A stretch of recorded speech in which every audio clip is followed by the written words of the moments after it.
Imagine a city of towering pyramids deep in the rainforest, the capital of a superpower that, for centuries, dominated its world, only to just vanish, its secrets swallowed by the jungle.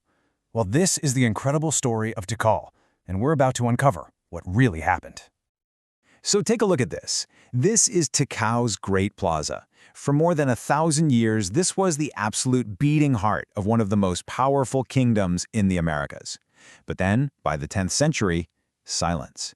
The city was abandoned, just surrendered to the jungle. So how does a civilization this advanced simply disappear? That's the mystery we're digging into. All right, first things first, let's get our bearings. You know, the name we use, Tikal, it's actually a modern one. It means something like at the waterhole. The people who lived there knew it by a completely different name, a name that spoke of its power and its legacy. Yax Mutal, that was its real name. Tucked away deep in the Guatemalan rainforest, this wasn't just some small settlement. Oh no. This was a sprawling metropolis, a true dominant force in the entire Maya world. And its scale? Well, it's kind of hard to wrap your head around. I mean, the sheer scale of this place is just staggering. Archaeologists have mapped around 3,000 distinct structures just in the city's core. We're talking about a massive urban landscape of temples, palaces, ball courts, you name it, all connected by these incredible stone causeways. The size is just breathtaking. So, how did Tikal get to be this powerhouse? Well, funny enough, its rise wasn't just something that happened on its own.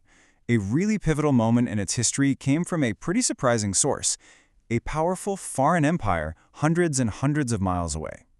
Tikal's history goes way, way back. We see major construction starting as early as the 4th century BC, and its royal dynasty gets founded around the 1st century AD.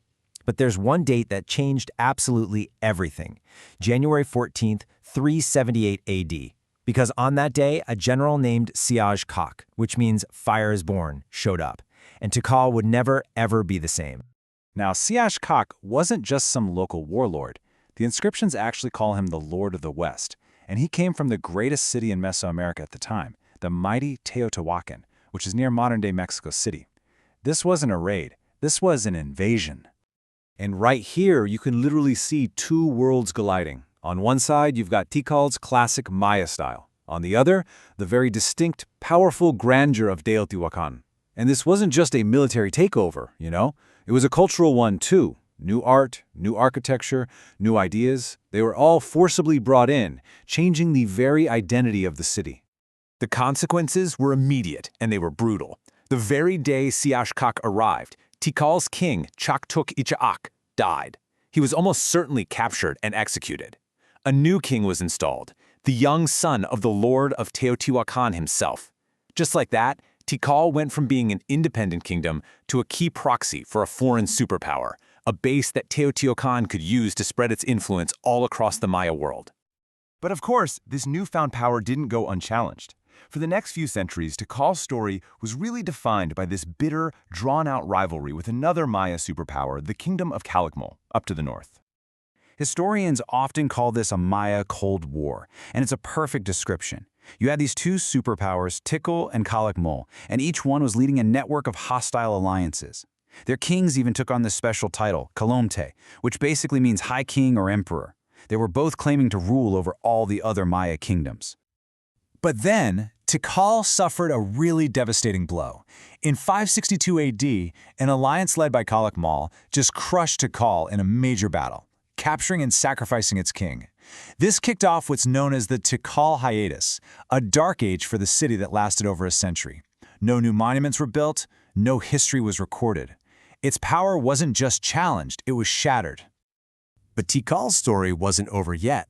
After 130 years of humiliation, a ruler named Jasa Chankawio completely turned the tables. In 695 AD, he won a decisive victory against Calakmul, capturing its lord and ending their whole reign of supremacy. And to celebrate this huge comeback, he started a massive building program, which included this iconic structure, Temple I, the Temple of the Great Jaguar, where he would one day be buried. So, Tikal was back on top, at the height of its power. But just a few centuries later, the city was empty. And this brings us right back to our central mystery, the Great Maya Collapse. It's the kind of question that just gets under your skin, right? These people were master builders, incredible astronomers, amazing artists. So how did it all just stop? Well, the answer isn't one single thing. It was more like a catastrophic cascade of crises.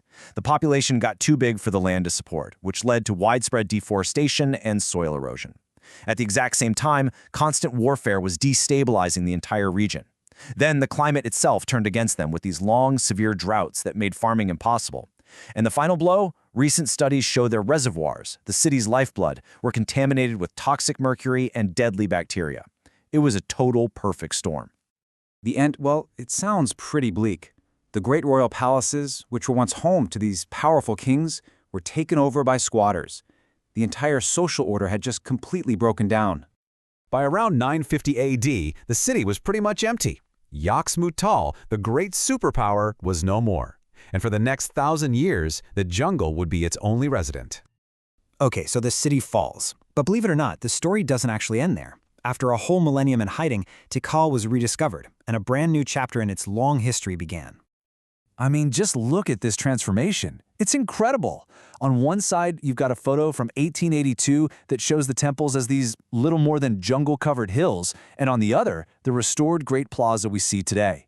It's an amazing testament to generations of hard work by archaeologists. So the official rediscovery was in 1848, but the really big scientific work didn't start until 1956.